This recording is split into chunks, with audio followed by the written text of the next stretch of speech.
Hey everyone, it's MegaChamp once again with my first video of the new year. It is 2025 officially. I mean, it was officially that 5 days ago, but you get the point. I hope everyone enjoyed your new year. Welcome to 2025. I could say a lot of things about 2025, but I will choose not to. I will choose not to. Either way, once again, or it is once again time for another Full Thoughts video. So, my first video of 2025 is a Full Thoughts video. I think my first video of 2024 was also a Full Thoughts video, but I didn't feel like checking that. It's not exactly all that important. Not important in the slightest, in any way whatsoever. What is important is that I finished Live Alive, the game that I was playing at the time. I played the Nintendo Switch version. However, it is also on PlayStation consoles and probably PC as well. But the version that I played was the Nintendo Switch version. The Nintendo Switch right now is what I seem to be playing the HD2D games on. It is also the console that I bought Octopath Traveler 2 on, so I guess you could call it my HD2D machine if you want to refer to it as that. Not sure how much sense that makes, but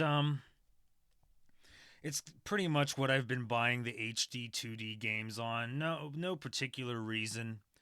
I mean, initially the reason I got Live Alive for it was because it was revealed at a Nintendo Direct, and because I bought Octopath Traveler 1 on the Nintendo Switch, it just felt right, I guess, to buy Octopath Traveler 2 on the Switch. This can obviously change at any given time. I feel like it probably will at some point, or maybe not. I don't know. I guess it just always depends on what I feel like doing, or what I feel is right, or what console I feel like getting a certain game on. It's always different. It's always different. But until otherwise, right now at least, as of right now, um, I play pretty much all of my HD 2D games on my Nintendo Switch. And Live Alive was really only my second HD 2D game. The first being Octopath Traveler 1, and we all know how well that went, now don't we? Now don't we? I did not buy Triangle Strategy because it's a tactical game. Kind of ironic, honestly. Kind of interesting, honestly, considering what the battle system for this specific game is like, and what literally my next game that I'm playing is, finally, at long last, but we won't talk about that right now. So, yes, Live Alive for the Nintendo Switch was released on July 22nd, 2022. So, if that doesn't tell you how far behind I am when it comes to games and my backlog, nothing ever will. Nothing ever will. As always, because this is a Full Thoughts video, this is my personal Full Thoughts video. That means that all opinions are mine and mine alone. This is just how I personally feel about the game, my thoughts on the game, my experiences on the game, and my opinions on the game. You can have your opinion. Everyone can have their own opinion, which means I can have my own opinion.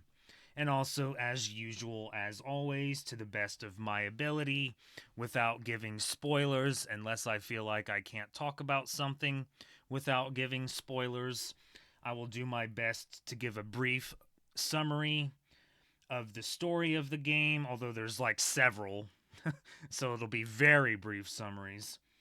the characters of the game, the world of the game where the game takes place, the setting is another word for it, the graphics, and the gameplay. Also, as always, also as usual, I am not the best expert. I am not an expert in any way whatsoever. That's why this is just my own personal thoughts, feelings, and experiences and opinions. So, yeah. Not much else for me to really say. It's the normal spiel that I normally give when I do my full thoughts videos. Not much else to really say until I give my overall sort of final thoughts on this game. So let's start with the story of the game. So here's the thing about Live Alive. It has 7, technically 8, different stories that takes place within the game. Let's see here. 1, 2, 3, 4, 5, 6, 7. Yes, 8. 8 different stories for each one of these characters on this image here that take place in 8 different time periods. 8 different time periods, basically. Present day, prehistory, so on and so forth. So there are 8 different stories associated with 8 different characters. So let's do this a bit differently, why don't we? Let's do this in a bit more unique way, just to change things up a little bit. I will still go over the story, the characters, and the world, but because of the fact that each character has their own story and their own chapter with their own world, I'll go through it one by one, character by character, but it'll still be very brief, mostly. On the story, that specific character in that specific time period or world or setting or whatever wording you want to give it. Please keep in mind that this is not specifically or not exactly or not necessarily the order in which I played the game in, because I'm not going to be able to remember that. Who is really, unless you like specifically make a note of it, which I did not, so it might be somewhat in order, but not really in order. So let's start with Pogo here, because there are some things I'm going to have to say about this one. Pogo right here is the character for the prehistory chapter, which is exactly how it sounds. It's prehistory, back during the caveman era and the dinosaur era, even though dinosaurs didn't exist at the same time as cavemen, but let's ignore that little loophole. It's video game logic. What did you expect from video game logic? But Pogo is the main character for the prehistory chapter, or the caveman chapter, if you want to call it that. The story of the game is actually very bad. And this is me being brutally honest, and this is just how I personally feel, okay? You can feel however you want. I just personally feel like the story for the prehistory chapter is probably the worst in the game. The absolute worst in the game. It's absolutely terrible. All they do is grunt. I mean, it's obviously before speech. That part I understand. That's not my problem with it. My problem with it is the actual story of the game, where eventually Pogo meets a girl, and you can kind of see where this is already going. Now can't you? Now can't you? Why? Just why? I mean, I get it's prehistory, back before morals and, decency and not being a weird ass. I can't really let that excuse sort of go, though, for me personally. That's just me, though. You can let it go if you want, but the story with the girl that is clearly being sacrificed to something that ends up being the final boss, and saving her and the way Pogo acts around her. My God, man. My God.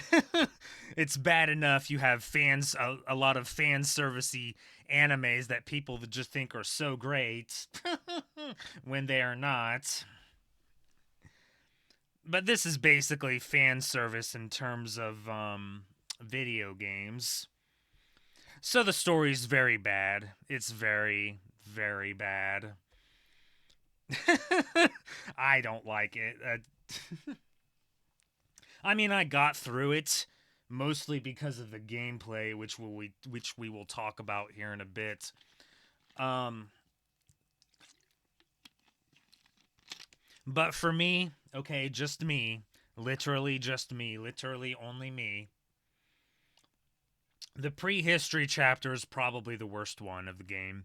It's probably the worst one of the game. But it is what it is, I suppose. I mean, I guess if you're trying to do that sort of thing, maybe that's how you act. Not really, but the story was just the worst. The prehistory story, not good. Not good. Just trust me on this, okay? Just trust me on this. Or don't and play it for yourself and decide for yourself, which is probably what you should be doing anyway, but for me, I did not like the story in any way whatsoever in the prehistory chapter. As far as Pogo as a character, meh. I mean, it's kind of hard to figure out his character when there's no talking and just grunting and sometimes speech bubbles with something to represent things. He's okay, I guess. Not much else for me to really say about him. I don't know what else you want me to say. I mean, what I will admit is that the world, the setting was pretty decent mostly. No cities, no towns, just like small little villages, or was really caves, not villages, it's caves, where they live. It's interesting, I guess. Obviously, there is kind of the loophole, quote unquote, in terms of historical accuracy when it comes to like dinosaurs living in the same era, but that's almost practically normal when it comes to when they do that time period because they have to spice it up somehow, I guess. Sure, that's what they have to do. Look, I'm going to be brutally honest with you. The prehistory chapter and Pogo was probably the worst part of the game for me, and it's the one that I did play first. So hey, look at it this way. At least I got the one that I felt was worst out of the way. Which is very accurate. So, but that's just me. That's just how I feel. That's just how I felt. Next up is this character, which is known as the Shifu, which is basically a master of martial arts, a kung fu master, so to speak. Here's the thing about the Shifu chapter, though. Also, by the way, it takes place in China, so keep that in mind as well. Here's the thing. Before I start talking about like the final chapter, even though this character is the main character, what you have to do in the story of the Shifu chapter, the China chapter, is find a successor, basically, a disciple, someone who will continue your legacy, so to speak, and train them because he's pretty much getting old. And you know what happens when you get old? You get close to, dying. So this one was definitely a bit more interesting. You get to choose between three characters to be your disciple. I don't remember all their names. Lee, Yoon, and Hoka or something like that. One girl who's abandoned, a guy in a village, and another guy who likes to eat a lot. I wish I was joking about that last one. So you choose between one of those three. All of them have their pros and cons. since you should all know by now that I use a guide, I went with what the guide suggested, which was Lee the girl, the bandit, the bandit. So you recruit all of them, you train them, and some things end up happening along the way with some people you have to deal with. You don't they're not killed obviously, but you have to deal with them, and it leads to some things happening which I won't spoil. And then pretty much the rest of the chapter. Much better, much better, much better than prehistory. Definitely much better and much more intriguing. As far as like the characters is concerned, the old man Shifu was definitely interesting and unique. And since I chose Lee Kugo, the girl, I thought her character was also interesting because of the fact that she was a bandit. That's kind of a redemption arc in a way, especially once you get all your supposed possible disciples and then train them, and how they sort of get camaraderie with each other through their training, and then all the stuff with the enemies and the guy ordering them. So it's definitely much better. Not one of my favorites per se, but definitely much better. Definitely much better. As far as the setting, it's fine. I don't really know a lot about China other than what people claim about China, but that's not necessarily true. Some of it is true, maybe not so much all of it, but for the era of China it takes place in, and you can practically ignore that it takes place in China if that's what you want to do, and just focus on how it's kind of a kung fu story, which, is I liked it for what it was. I'm not saying it's the greatest, but I liked it for what it was. The environment was fairly decent with a couple of towns and then the one enemy base, and so on and so forth. Massive improvement considering what I played first. Not much else to really say. The character that I chose for the disciple, Lee Kugo, again, fine. Her character comes out a bit more, a lot more, after the sort of major, I would be giving you spoilers, thing happens with the enemies and their leader, but and then it comes out a lot more in the final chapter, but that's basically the China chapter, or the Shifu chapter if you want to call it that. um I thought it was okay. It was good for what it was trying to portray, basically. So, next up, we're going to talk about the ninja chapter. Japan chapter is another way to call it. Main character for this is Oboromaru, or Oboro for short. I will call him Oboro because I feel like I butchered the name when I tried to say Oboromaru, even though I watched Naruto, but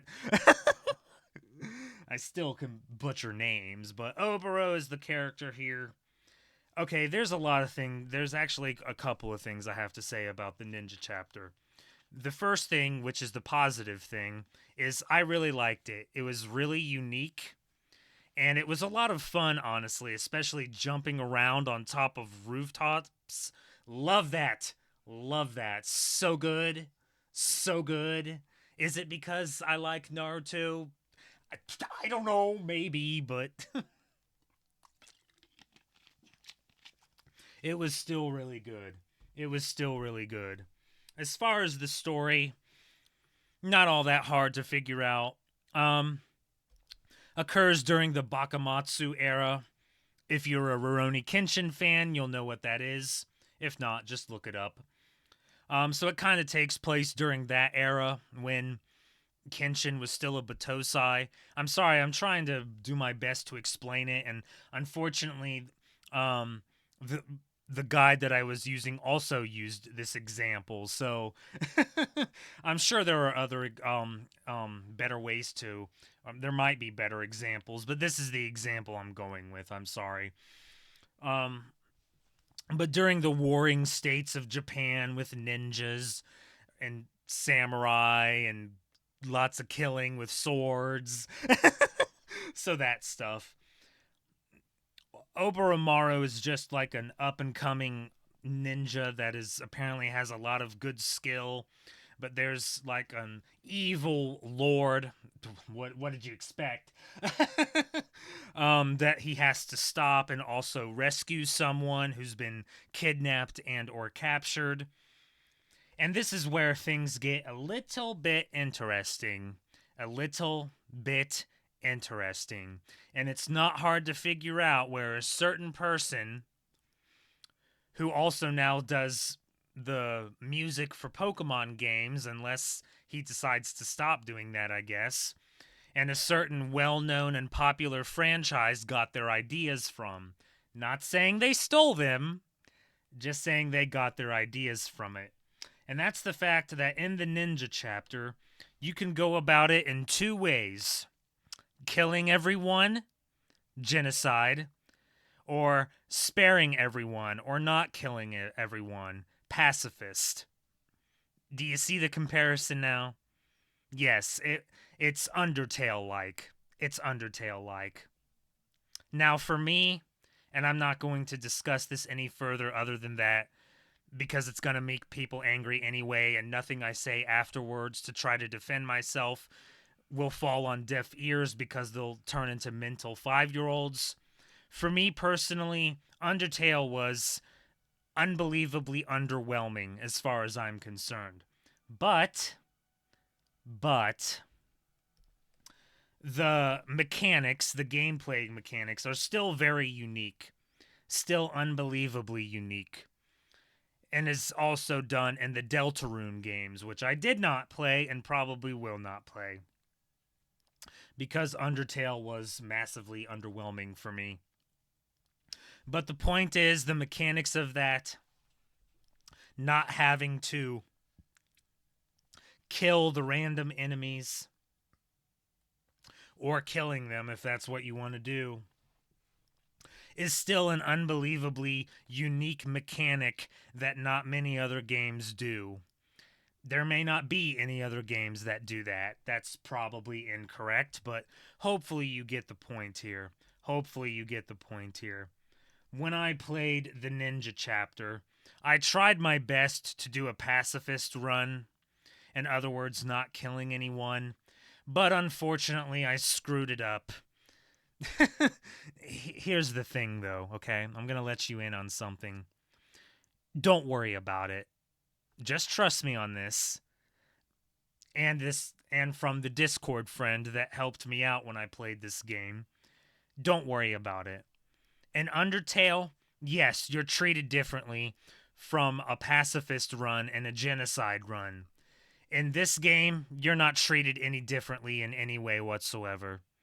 Unless you manage to kill everyone or manage to not kill everyone.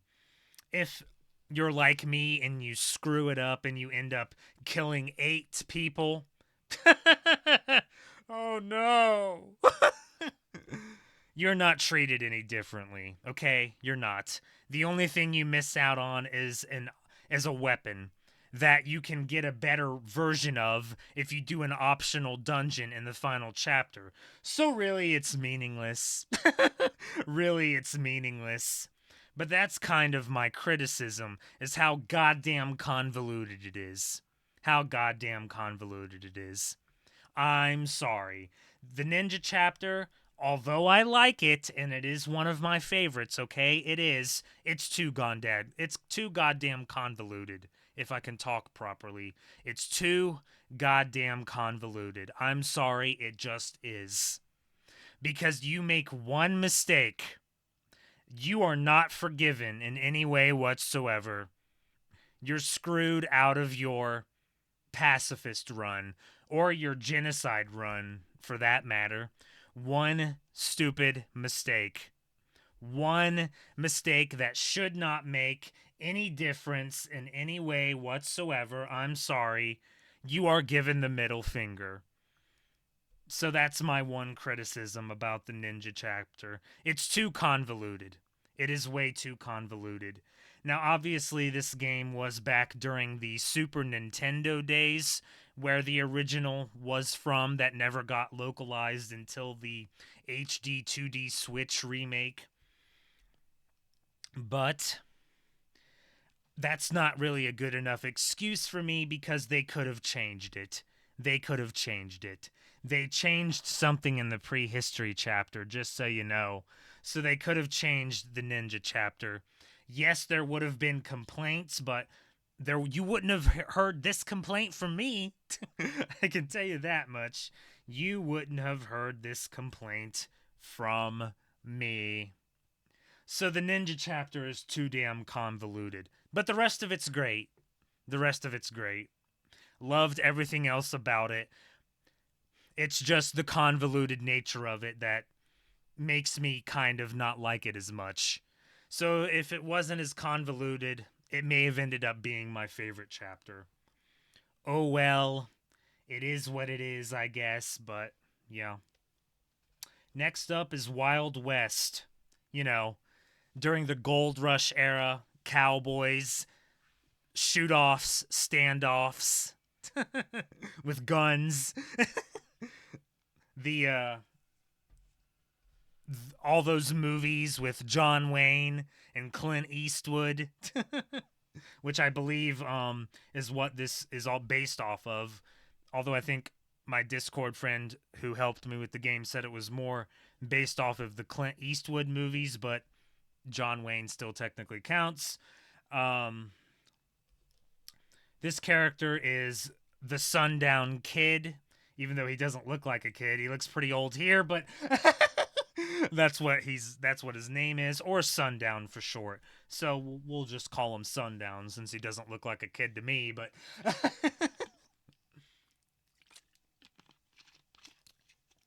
I mean, a lot of people will give him that weird nickname, and they definitely weren't a kid. So, point is the Wild West chapter. Story of this game is you and a bounty hunter that comes after you constantly and is kind of annoying. Have to put your differences aside and work together to save a town that practically, well, I guess begs you for help, but also asks you for help from a group of thugs or another group of bandits or thugs or whatever you want to call them, who have been terrorizing their town. So you kind of have to help them out by running around the town collecting items and collecting traps and setting the traps up depending on the people that you select and stuff.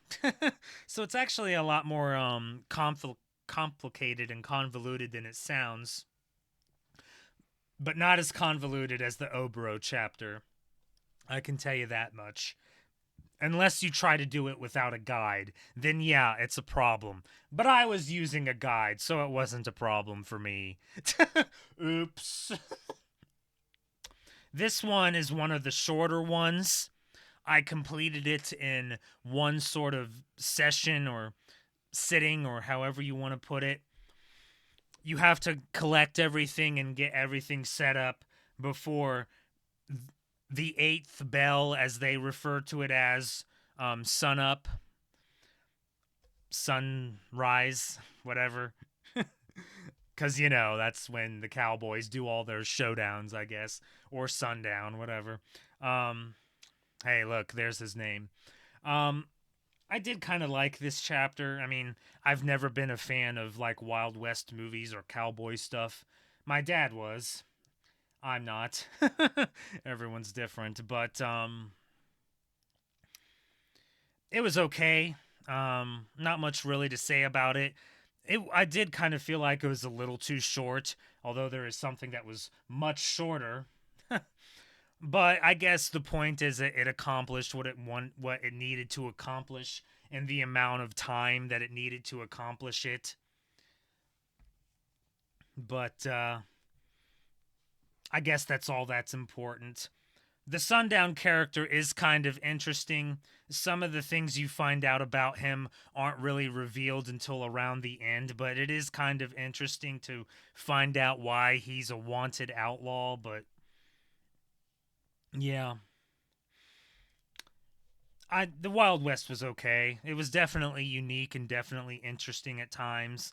The fact that Sundown had to work with the bounty hunter that chases after him constantly and he never finishes off. Though you can, but that's kind of a different topic. Um, so it was interesting. One of the more unique ones next to the ninja one. So the Wild West one was okay. I guess I did kind of forget to talk about Obero's character. I mean, he's kind of silent most of the time. There are definitely a couple of silent protags in this game, but I guess it depends on if you have him like do make a certain choice at the end of the chapter or not. So he really doesn't have a character. So you could say that's kind of a criticism, but I don't know. I still kind of liked Obero. Maybe it's just my bias when it comes to ninjas, but it is what it is, I guess. I liked Obero, but that's just me. Maybe I'm more drawn towards silent protagonists, but I don't know. I don't know what it is about Obero. I just kind of liked him. Anyway, let's see what's next. So we're gonna get to the some of the chapters that I actually did really goddamn like here. Um, Near future is this character, Akira. Take a wild guess what that reference is from. I never watched that movie. I'm sorry. Um, he has psychic powers, telekinetic powers. So that's kind of already interesting. And you can read people's minds in his chapter. It's kind of fun. I mean, sometimes you have to do it in order to progress the story. Now, the story in this specific chapter is once again recurring theme. A biker gang is causing trouble. You have to deal with them, but there's also a secret. There's you end up uncovering a secret plot or a secret dark conspiracy to revive some kind of evil god or thing or monster, kaiju, whatever. And you have to activate a giant mech in order to try to deal with it. Yes, it's basically kind of like Voltron or Evangelion or any of those other robot animes.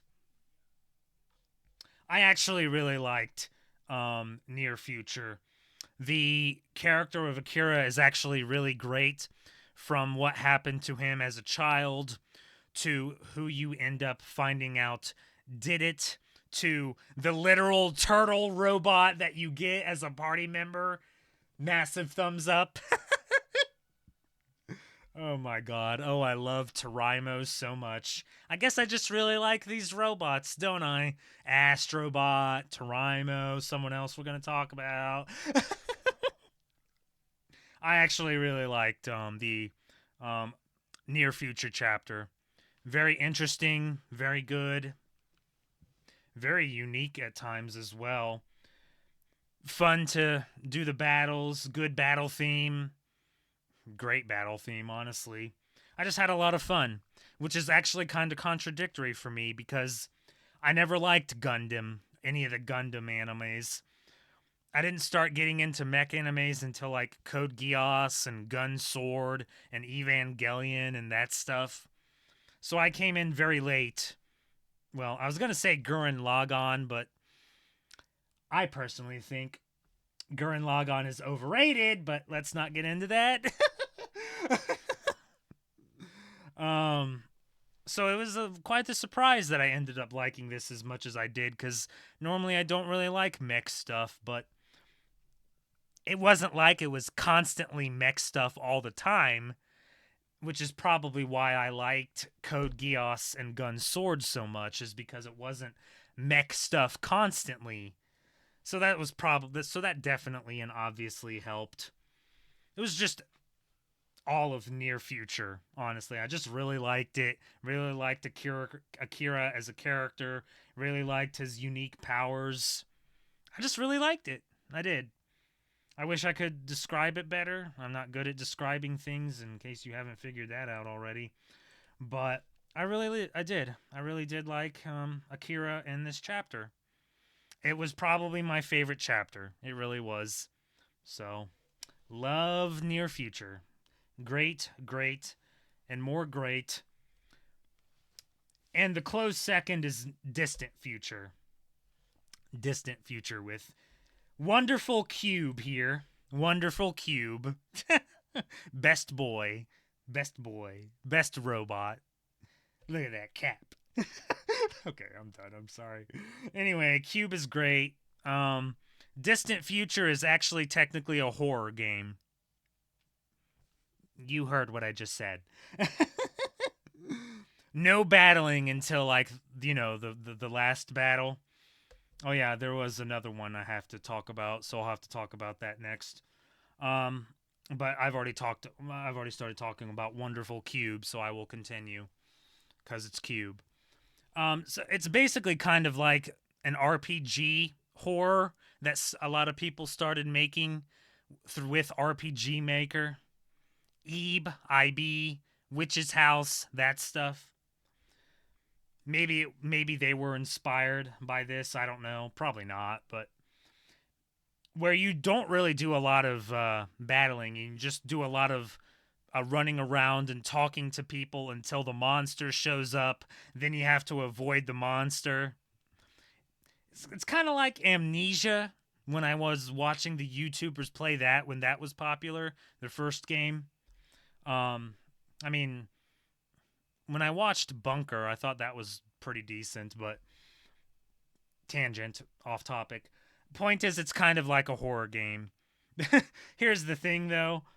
I did way too well. Probably better than I should have, and it's probably because of all the YouTubers that I've watched play horror games. So technically I know how to play them. I just choose not to play them for myself because I'm not really a horror fan, and I like watching people's reactions to it than playing them for myself. Really, all you have to do to avoid the monster is literally run into a room. Like, what I did was, if I exited a room and the monster was there, I literally went back in. And it works. Trust me, it works. Because you go back out and it's gone. So it's not like I was running around constantly from it. When I saw it, I ran back into the room I just left. And it worked. A little bit of a cheese strategy, but hey, if something makes it easier for me, I'm gonna do it. I'm sorry.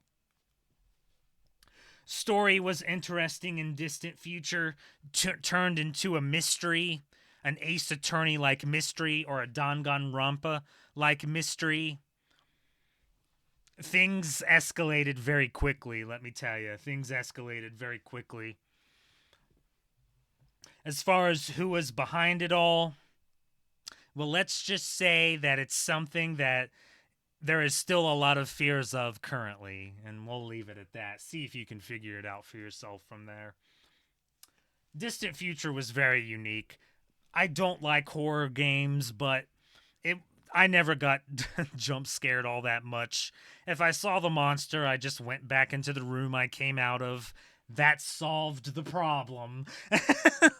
So I actually really liked Distant Future. Didn't get one game over. Very fun, very unique. Loved the hell out of Cube.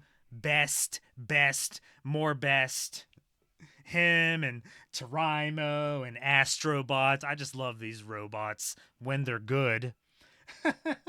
When they're not good, I want them to be torn apart by each one of their individual parts. But when you give me a Cube or an Astrobot or a Terimo, yeah, I'm gonna love them. Give me a break.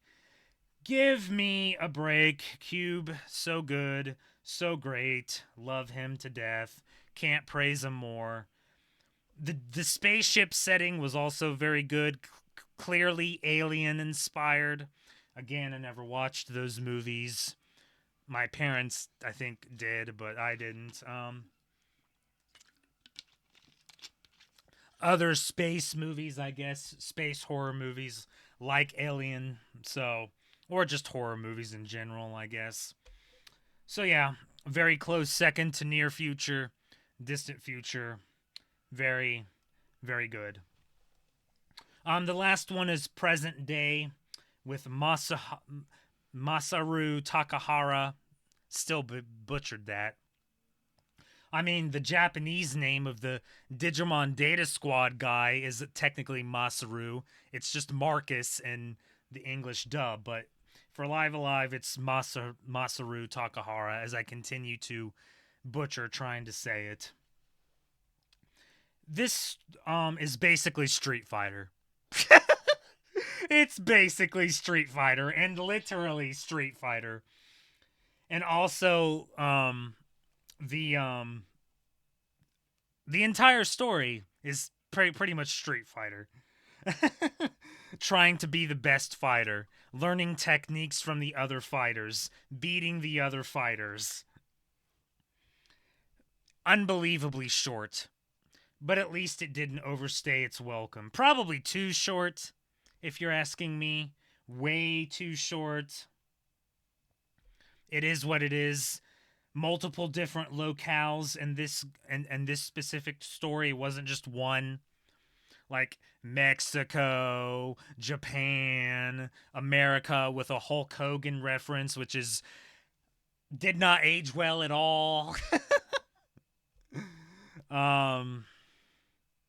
So a bunch of different sort of locales and locations. India, Brazil, that stuff. Street Fighter. Do you get the point? Street Fighter. The bad thing about this specific one, other than it being way too goddamn short, I'm sorry, is that the Masaru here, the main character of present day, he has no character. Literally no character. Until literally the final boss of his chapter, of his story. That's when his character comes out. Not great. Not great. It's good, don't get me wrong, when his character finally comes out. It's good. But it took way too long, and you can't just do that at the literal end. I'm sorry. That's not the time for a character to come out. But I still liked it better than the prehistory chapter. I'm sorry. Just telling you how I feel. Just telling you how I feel. Once you complete all of the chapters, you unlock the final chapter. The most important chapter, other than the final chapter, Middle Ages with Orsted. It starts as a generic damsel in distress story, but my god, those twists. My god, those twists. Some very decent and unexpected twists, honestly. You could compare it to Final Fantasy, but here's a little hint here. And this goes back to something I did last year, technically, with another Full Thoughts video I did. It turns into Stranger of Paradise, Final Fantasy Origin. That's all you're getting out of me. World was still pretty good, though. Very good. Characters were also very good. Once again, though, Orsted doesn't have a character until the end. Or if you do the bad endings.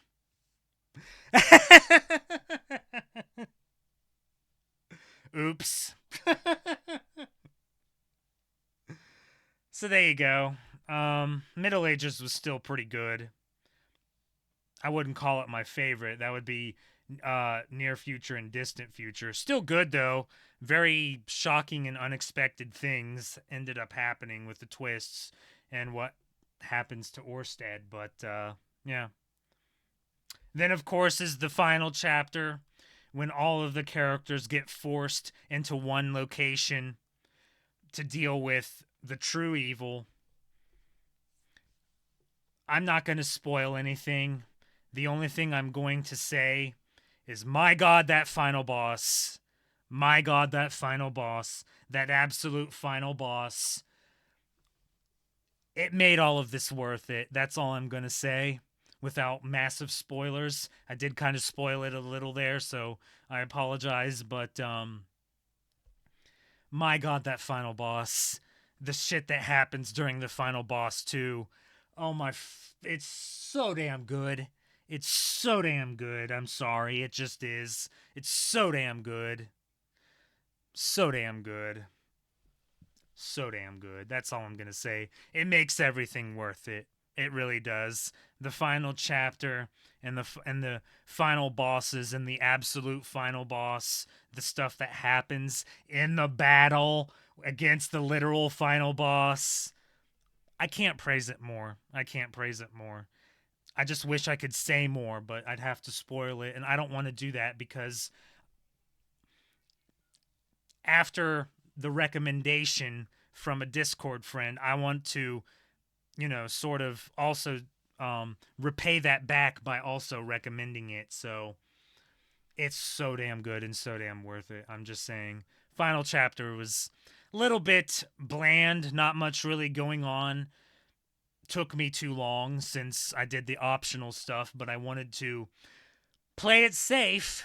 I'm not a risk taker, so by doing the optional dungeons and getting the best weapons and equipment and stuff, so it just made it all worth it. It just made it all worth it.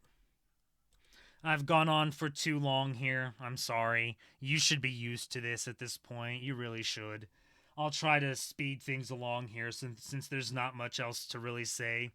But those are all of the characters, all their stories from all the chapters, and all their settings and worlds. The graphics is HD2D. It's Octopath Traveler. It didn't bother me this time. And you want to know why? You want to know why? Because there were good things in this game. And the graphics stopped mattering to me. I stopped caring because other stuff was more intriguing and more interesting to me. I'm just saying. I'm just saying. It's fine. It was a Super Nintendo game. Probably the only way to really remake it was HD2D. So yes, it fit what they were going for. That's all that really matters. And because of how interesting a lot of the stuff was, I didn't really care. I liked it, so I started appreciating it a little bit more. You give me shit that I like and that's intriguing and interesting to me, then yeah, I'm gonna start having more of an appreciation for HD2D, but so that kind of thing didn't really bother me. Gameplay, it's actually kind of a tactics-based battle system. It is. I mean, it's not like you have to, if you attack them from behind or attack them from the side, you do more damage. There are kind of things there during certain situations and certain bosses and stuff. But it was a tactics-based battle system. I've done that before, Yokai Watch, but which is now dead. And no, the spiritual successor doesn't count. Wow. I like burying things. Anyway. I actually liked it. I did. I liked the battle system. Very unique. Very good. Very fun. If you give me a tactics-like thing, battle system like that, where I don't have to feel like I have to play 6D or 7D chess and that it'll give me a migraine or something, then yeah, I'll like it. Then yeah, I'll like it.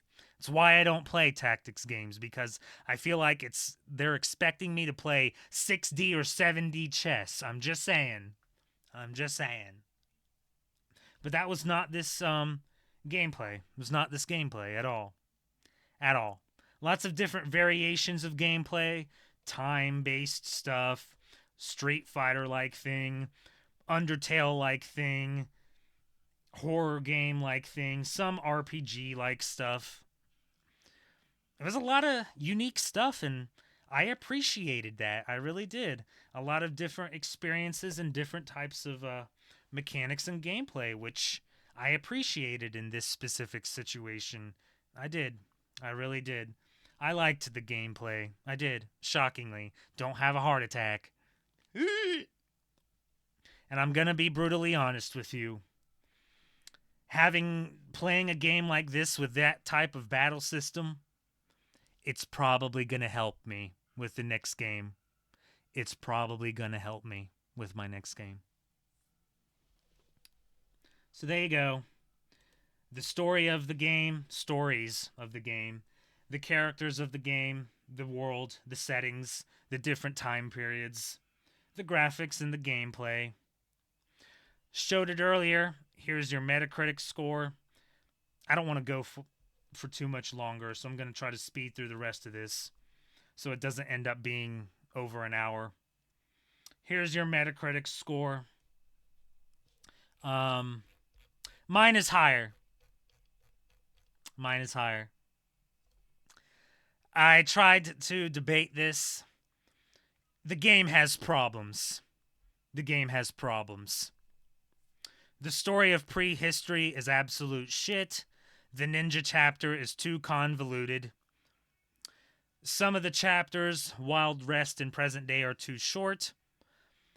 Masaru in Present Day has no character until his literal final fight. A lot of shit is made up for the final chapter, near future, distant future, some other thing. I did enjoy the ninja chapter. I just wish it wasn't as convoluted. That shit that happens during the final bosses, hell, even the bad endings for that matter, even that shit's really unique and not things that games tend to do. My score is an 8.5. So it's higher than both. I really enjoyed it. I did. I really enjoyed the hell out of this game. I can't let a couple of situations affect it. I can't. I just can't. This is probably the best HD2D game I've played thus far. But that's not really saying all that much, considering that the only other one I've played is Octopath 1, which we all know was my disappointment of a year, my disappointment of the year a couple of years ago. So it's not, there's not really much comparison here and things to sort of put it on a scale. So it doesn't say all that much, but until I play stuff like Octopath 2 and Star Ocean Second Story R, First Departure R I don't think counts. So until I play those games, that's when the real comparison will be had, but until that happens, this is probably the best HD2D game I've played thus far. It is. It really is. Great start to 2025. It really is. I have to be honest, I did kind of stall at times because I didn't want to be a hypocrite and end up technically beating it last year and counting it for 2025. I'm just that type of person who doesn't want to make themselves look like a hypocrite, but it is what it is. It is what it is. It's still a really great game, a really great experience. I definitely recommend it. Try it for yourself. I believe the demos are still available. Most demos are. Before I bought Nier Automata, I played the demo for that, and it was still available. So it's probably still available. Try the demo, decide for yourself. I would massively recommend it, but you do whatever you want at the end of the day. You do whatever you want at the end of the day. We're surviving. We are surviving. Boy, it's almost like I'm 2 years behind on games or something. Imagine that. Oh boy. Oh boy. There are some things I could say already. I'm going to save it. I'm going to save it. Hell, if I wanted to, I could make a whole video about it. But then I'd pretty much ostracize myself from literally all of Digimon fan base. So yeah, that's yeah. Digimon Survive next. Finally. Finally. Fucking finally. We'll see. We'll see. But it's next. Alright, that's all I have to say. I'm sorry for the 1 hour video. There was just a lot to talk about. I'm sorry. Put it on in the background or something. There's nothing going on screen. Or don't. Whatever. I want to stream this, but I'm going to have to get a job soon, unfortunately. I don't have a choice at this point. Maybe I can still manage it, but, well, I'm taking it a day at a time. I'll let you know. Or I'll just kind of... What I've been doing is I just stream it and treat it as a really long YouTube video, so that's an option too. But I'll see what I can do. We'll see. But, yeah, it's finally happening. Finally. This and Xenoblade Chronicles 3 came out the same day. This is shorter, and it's Digimon. I fully expect to play Xenoblade 3 for probably 100 hours minimum. Maybe even 200. I hope I don't play it for 200, but I don't want to discount the possibility. But at least 100 plus hours is my expectation for Xenoblade Chronicles 3 for me. So this is obviously much, much shorter. So I'm doing this first, and it's Digimon. So the choice was kind of clear. Anyway, yeah, this is gonna be interesting. It's gonna be interesting, and I'm definitely gonna have a lot of things to say. I hope you have your anger ready. Or don't. I don't know. Whatever. Anyway, gone on for too long. So, we'll see what happens. We'll see what happens. This is Mega Champ saying next time I'll be providing you with more unlimited guidance. Can I survive? Can I survive the anger? I mean, I've been surviving the Pokemon anger, so... Oh boy. Oh boy. Bye. Fuck my life. God. See ya.